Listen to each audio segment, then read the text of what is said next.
Hello welcome back to my YouTube channel. അപ്പോൾ കുറച്ച് നാളുകൾക്ക് ശേഷം വീണ്ടും ഒരു ഗ്യാപ്പ് ഇട്ടിട്ടാണ് ഇങ്ങനെ ഒരു ലോങ് വീഡിയോ ചെയ്യുന്നത്.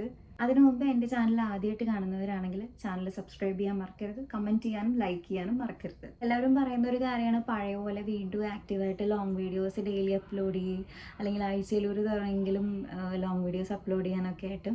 പക്ഷേ ഇപ്പോഴത്തെ എൻ്റെ ഹെൽത്ത് കണ്ടീഷൻ എന്ന് പറഞ്ഞു കഴിഞ്ഞാൽ അത് സ്റ്റേബിളായിട്ടില്ല. അറിയാലോ, ഇപ്പം എൻ്റെ 7 മന്ത് സ്റ്റാർട്ടായേക്കുവാണ്. അപ്പോൾ അതിൻ്റേതായിട്ടുള്ള ചില ഹെൽത്ത് ഇഷ്യൂസൊക്കെ ഉണ്ട്.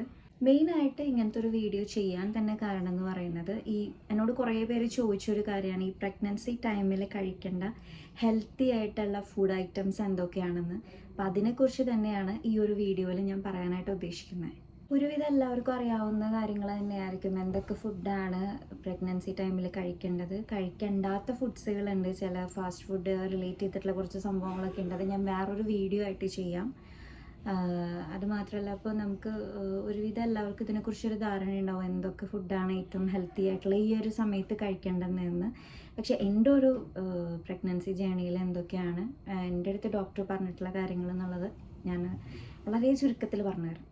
എൻ്റെ ഒരു കാര്യം പറയുകയാണെങ്കിൽ, ഇപ്പോൾ എന്താ പറയുക, ഞാൻ പ്രഗ്നൻ്റ് ആണെന്ന് അറിഞ്ഞപ്പോൾ തന്നെ ഡോക്ടറെ അടുത്ത് പോയി അത് കൺഫേം ചെയ്യാനായിട്ട് നമ്മൾ കിറ്റ് മേടിച്ച് ടെസ്റ്റ് ചെയ്യുകയാണ് ചെയ്തത്. അപ്പോൾ അത് പോസിറ്റീവ് ആയപ്പോൾ നമ്മൾ ഡയറക്റ്റ് ഡോക്ടറെ കണ്ടു. ഡോക്ടറെ കണ്ടപ്പോൾ അത് കൺഫേം ചെയ്തു. അതിനുശേഷം ഡോക്ടർ അപ്പോൾ തന്നെ നമുക്കിത് ഇങ്ങനെ ഒരു പ്രഗ്വിറ്റിൻ്റെ ടാബ്ലറ്റാണ് നമുക്ക് ഇവിടെ ഇങ്ങനെയാണ് കിട്ടുക.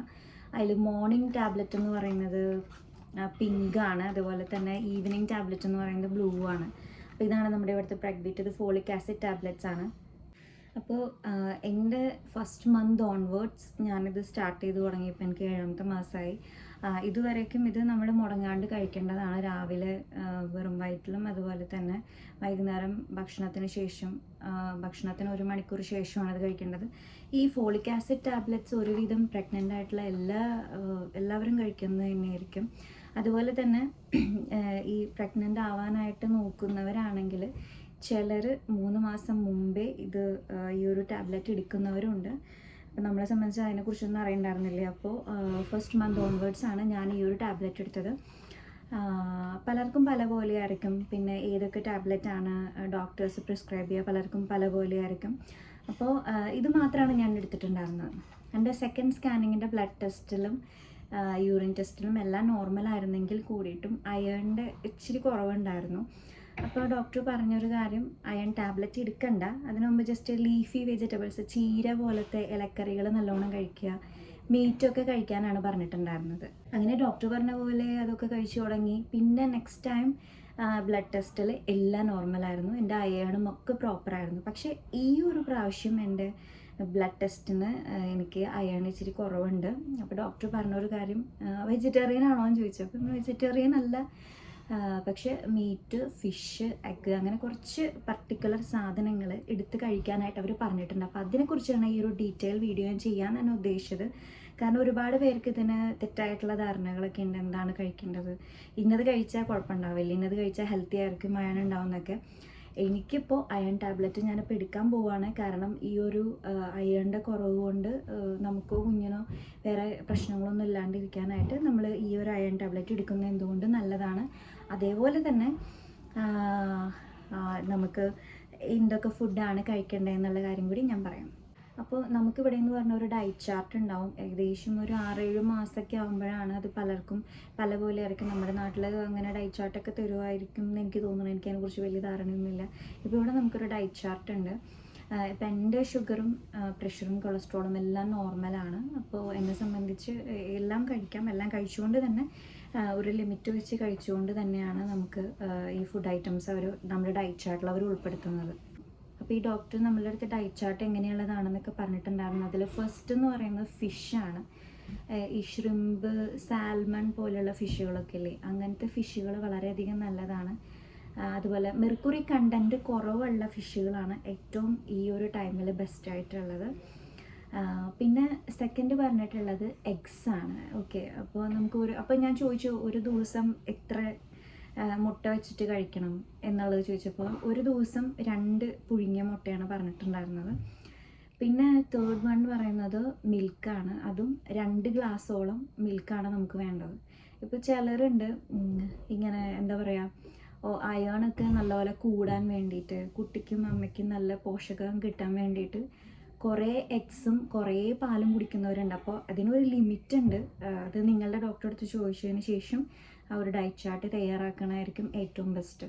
പിന്നെ മിൽക്കിൻ്റെ കാര്യം പറയുമ്പോൾ ലോ ഫാറ്റ് ആയിട്ടുള്ള മിൽക്ക് ഉണ്ട്, ആ മിൽക്ക് ആയിരിക്കും ഈ ഒരു ടൈമിൽ ഏറ്റവും ബെസ്റ്റ്. പിന്നെ ഫോർത്ത് വൺ പറയുന്നത് റെഡ് മീറ്റ് ആണ്. ബീഫ്, മട്ടൺ, എന്ത് തന്നെ ആയാലും, ഇപ്പം നമ്മൾ ചിക്കൻ ആയാലും ബീഫ് ആയാലും മട്ടൺ ആയാലും എന്ത് തന്നെ ആയാലും നല്ല പോലെ കുക്ക് ചെയ്തതിന് ശേഷം മാത്രമേ കഴിക്കാൻ പാടുള്ളൂ. അത് പ്രഗ്നൻ്റ് ആയിട്ടുള്ള ഏതൊരു ലേഡിയുടെ അടുത്തും പറയുന്ന ഒരു കാര്യമാണ്. ഡോക്ടേഴ്സ് എന്ത് സാധനം ആവട്ടെ നല്ലപോലെ കുക്ക് ചെയ്തതിന് ശേഷം, ഈവൻ എഗ്സ് ആവട്ടെ നല്ലപോലെ കുക്ക് ചെയ്തതിന് ശേഷം മാത്രമേ കഴിക്കുന്നതാണ് നമുക്ക് ഈ ഒരു ടൈമിൽ ഏറ്റവും ബെസ്റ്റ്. ഫിഫ്ത്ത് വൺ പറയുന്നത് ലീഫി വെജിറ്റബിൾസ് ആണ്. മുരിങ്ങയുടെ ഇല ഞങ്ങൾക്കിപ്പോൾ ഇവിടെ ആയാലും കിട്ടാനുണ്ട്. പിന്നെ ചീര, എന്താ പറയുക, ഇതൊക്കെ കഴിക്കാനായിട്ട് വലിയ ഇഷ്ടമില്ലാത്ത ആൾക്കാരായിരിക്കും ചിലരൊക്കെ. ഇഷ്ടമുള്ള ആൾക്കാരുണ്ടാവും. എന്നെ സംബന്ധിച്ച് ഇഷ്ടമുള്ള കൂട്ടത്തിലാണ്. അതുകൊണ്ട് എനിക്ക് കഴിക്കാൻ വലിയ ബുദ്ധിമുട്ടൊന്നുമില്ല, എനിക്ക് ഭയങ്കര ഇഷ്ടമാണ്. ഇപ്പോൾ ചീര നമുക്ക് ഏത് വിധേനയിലും കഴിക്കാമല്ലോ. ചീര തോരനായിട്ട് വെക്കാം, ചീരയിൽ മുട്ട തോരനൊക്കെ ആയിട്ട് വെക്കാം, പിന്നെ ചീര പരിപ്പും ചീരയും വെക്കാം, അങ്ങനെ ഒരുപാട് ഓപ്ഷൻസ് ഉണ്ട്. അപ്പോൾ എന്നെ സംബന്ധിച്ച് ഭയങ്കര ഇഷ്ടമാണ് ഇലക്കറികൾ എന്തുകൊണ്ടും വളരെയധികം നല്ലതാണ് ഈ ഒരു സമയത്ത് കഴിക്കുന്നത്. സിക്സ് വൺ എന്ന് പറയുന്നത് നമ്മൾ ഡെയിലി യോഗേർട്ടോ അല്ലെങ്കിൽ തൈരോ ഗീയോ നമ്മൾ ഭക്ഷണത്തിൽ ഉൾപ്പെടുത്തുന്നത് വളരെ നല്ലതായിരിക്കും. പിന്നെ എടുത്തു പറയേണ്ട ഒരു കാര്യം ഡേറ്റ്സ്. നമുക്ക് ഡെയിലി ഒരു 2 3 വേണ്ട ഒരു 4 എണ്ണം വെച്ചിട്ടൊക്കെ കഴിക്കാം. പിന്നെ നട്ട്സ് എന്ന് പറയുമ്പോൾ ആൽമണ്ട്സ് ആയിരിക്കാം, കാഷ്യൂസ് ആയിരിക്കാം, അത് ഏതെങ്കിലുമൊക്കെ ഡെയിലി നമ്മുടെ ഫുഡിൽ ഉൾക്കൊള്ളിക്കാനായിട്ടും ശ്രമിക്കുക. ഡേറ്റ്സ് വളരെയധികം ഹെൽപ്ഫുൾ ആയിട്ടുള്ളൊരു സംഭവമാണ് ഈ ഒരു പ്രഗ്നൻസി ജേർണിയിൽ. ഇവിടെ ഡോക്ടേഴ്സ് എടുത്തു പറയുന്നൊരു കാര്യമാണ് ഡേറ്റ്സ് കഴിക്കാനായിട്ട്. അപ്പോൾ 7th വൺ എന്ന് പറയുന്നത് ഈ ഒരു ഡേറ്റ്സോ അല്ലെങ്കിൽ നട്ട്സ് ആണ് കേട്ടോ. പിന്നെ 8th വൺ എന്ന് പറയുന്നത് പീനട്ടാണ് അല്ലെങ്കിൽ പീനട്ട് ബട്ടർ. ഇതിലേതെങ്കിലും ഒന്ന് ഭക്ഷണത്തിൽ ഉൾപ്പെടുത്തുന്നത് നല്ലതായിരിക്കും. ഈവൻ നമ്മൾ മറ്റ് നട്ട്സുകൾ കഴിക്കുന്നുണ്ടെങ്കിൽ പിന്നെ പീനട്ട്സ് കഴിക്കേണ്ട ആവശ്യമില്ല. പക്ഷെ അത് ഏതെങ്കിലും ഒന്ന് ഇതൊക്കെ നമുക്ക് ഭക്ഷണത്തിൽ ഉൾപ്പെടുത്തുന്നത് ഏറ്റവും ബെറ്റർ ആയിരിക്കും. പിന്നെ 9th വൺ എന്ന് പറയുന്നത് മിക്സ്ഡ് ആയിട്ടുള്ള ബെറീസ് ആയിരിക്കാം. സ്ട്രോബെറി ഇഷ്ടമുള്ളവരുണ്ടായിരിക്കാം, ബ്ലൂബെറി ഇഷ്ടമുള്ളതായിരിക്കാം. അത് ഡിപ്പെൻസ് അപ്പോൾ നമ്മളുടെ ഇതെന്ത് തന്നെ ആയാലും മിക്സ്ഡ് ആയിട്ടുള്ള ബെറീസ് എല്ലാം നമുക്ക് ഈ ഒരു പ്രഗ്നൻസി ജേർണിയിൽ ഏറ്റവും ഹെൽപ്ഫുൾ ആയിട്ടുള്ള ഫ്രൂട്ട്സ് തന്നെയാണ്. പിന്നെ 10th വൺ എന്ന് പറയുന്നത് അവോക്കാഡോ ആണ്. എനിക്ക് പേഴ്സണലി വലിയ ഇഷ്ടമില്ലാത്തൊരു ഫ്രൂട്ടാണ്. എനിക്ക് 2-3 മാസമൊക്കെ ആയപ്പോൾ ഛർദി ഭയങ്കരമായിട്ടുള്ളത് കൊണ്ട് തന്നെ ഈ ഒരു സാധനം എനിക്ക് കഴിക്കാൻ പോയിട്ട് കാണുമ്പോൾ തന്നെ എനിക്ക് വോമിറ്റിംഗ് ടെൻഡൻസിയൊക്കെയാണ് എപ്പോഴും വരാറ്. പക്ഷെ ഇപ്പോഴത്തെ സ്റ്റേജിൽ എനിക്ക് വോമിറ്റിംഗ് എപ്പോഴും ഉണ്ട്. പക്ഷെ എന്നിരുന്നാൽ പോലും എനിക്കത് കഴിക്കാം. എനിക്ക് വലിയ ഇഷ്ടമുണ്ടായിട്ട് കഴിക്കണമെന്നല്ല, പക്ഷേ ഇങ്ങനെ നല്ലതാണ്, അതുകൊണ്ട് തന്നെ അവക്കാഡോ കഴിക്കുന്നു. അത് വളരെയധികം ഹെൽപ്ഫുള്ളായിട്ടുള്ള വളരെ ഒരുപാട് ഗുണങ്ങളുള്ളൊരു ഫ്രൂട്ടാണ്. അത് മിസ്സാവാണ്ട് കഴിക്കുന്നത് എന്തുകൊണ്ടും നല്ലതായിരിക്കും. പിന്നെ 11th വൺ എന്ന് പറയുന്നത് ഒരുവിധം എല്ലാവർക്കും അറിയാവുന്നത് തന്നെയായിരിക്കും. നമുക്ക് ചില ഫ്രൂട്ട്സ് ഈ ഒരു പ്രഗ്നൻസി ടൈമിൽ കഴിക്കുന്നത് നല്ലതായിരിക്കും. ആപ്പിളായാലും അതുപോലെ പിന്നെ ഓറഞ്ച്. എൻ്റെ അയേണൊക്കെ നോർമൽ ആവാനായിട്ട് പോമോഗ്രാനേറ്റും ഓറഞ്ചൊക്കെയാണ് സജസ്റ്റ് ചെയ്തിട്ടുണ്ടായിരുന്നത്. പിന്നെ 12th വൺ എന്ന് പറയുന്നത് ജ്യൂസിൻ്റെ കാര്യം എടുത്ത് പറയാനാണെങ്കിലും orange juice iron level normal ആക്കാനൊക്കെ വളരെയധികം നല്ലതാണ് ഓറഞ്ച് ജ്യൂസ്. മാംഗോ ജ്യൂസ് ആയാലും എല്ലാം, മാംഗോ അതുപോലെ തന്നെ ആപ്പിൾ, ഓറഞ്ച്, അങ്ങനത്തെ ഗ്രേപ്സ്, അതൊക്കെ ഞങ്ങൾക്ക് ഇവിടെ സജസ്റ്റ് ചെയ്തിട്ടുള്ളത് തന്നെയാണ്. അപ്പോൾ അതുകൊണ്ട് അത്തരം ഫ്രൂട്ട്സും അത്തരം ജ്യൂസും നമുക്ക് കഴിക്കാവുന്നതാണ്. പിന്നെ വെജീസിൻ്റെ കാര്യം പറയാനാണെങ്കിൽ ക്യാരറ്റ്സ് ആയാലും അതുപോലെ തന്നെ കുക്കുംബർ, എല്ലാ വെജിറ്റബിൾസും ഒരുവിധം നമുക്ക് ഈ ഒരു ടൈമിൽ കഴിക്കുന്നത് നല്ലതാണ്. പിന്നെയെന്ന് പറയുന്നത് ലെൻറ്റിൽസ് ആണ്.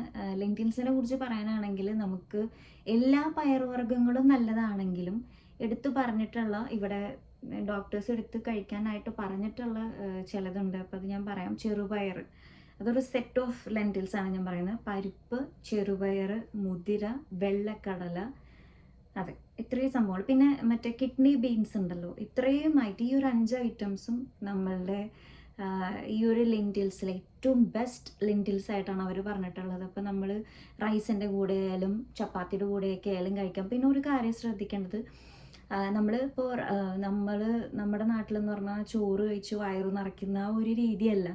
നമ്മൾ കഴിക്കുന്ന ഭക്ഷണത്തിൽ എല്ലാ പ്രോട്ടീനും എല്ലാ അയോൺ കണ്ടൻറ്റും എല്ലാം അടങ്ങിയിരിക്കുന്ന ഫുഡ് വേണം നമ്മൾ കഴിക്കണമെങ്കിൽ. ഫ്രൂട്ട്സിൽ ഉൾപ്പെടുത്തേണ്ട ഒരു കാര്യം എന്ന് പറയുന്നത് പഴമാണ് കേട്ടോ. അതിപ്പോൾ റോബസ്റ്റ് ആയാലും അതുപോലെ തന്നെ നേന്ത്രപ്പഴമാണ് ഏറ്റവും ബെസ്റ്റ്.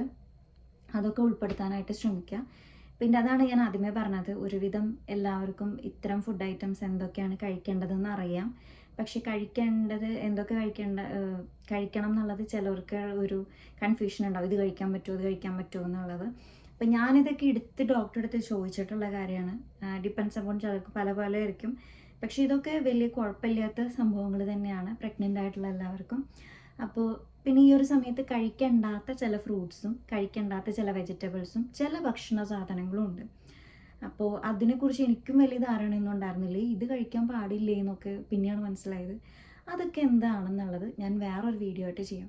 പിന്നെ കുറച്ച് പേര് ചോദിച്ചൊരു കാര്യമാണ്, ഇപ്പോൾ ബ്രസ്റ്റ് മിൽക്കൊക്കെ ആ ഒരു സമയമാകുമ്പോഴത്തേനും നമുക്ക് ഉണ്ടാവാനൊക്കെ ആയിട്ട് ബെസ്റ്റ് ആയിട്ടുള്ള ചില ഫുഡ് ഐറ്റംസും കൂടി ഉണ്ട്. ഇതൊക്കെ നമുക്കിവിടെ ഡയറ്റ് ചാർട്ടിലും പിന്നെ ഇവിടെ ഡോക്ടേഴ്സ് നമുക്ക് പറഞ്ഞു തരുന്ന കാര്യങ്ങളാണ്. അപ്പോൾ അതിനെ കുറിച്ചിട്ട് ഞാൻ വേറൊരു വീഡിയോ ചെയ്യാം. അപ്പോൾ ഈ ഒരു വീഡിയോ കുറച്ച് പേർക്കെങ്കിലും ഹെൽപ്ഫുള്ളായി എന്ന് ഞാൻ വിചാരിക്കുന്നു. അടുത്തൊരു വീഡിയോ ആയിട്ട് വീണ്ടും വരുന്നവരേക്കും ടാറ്റ.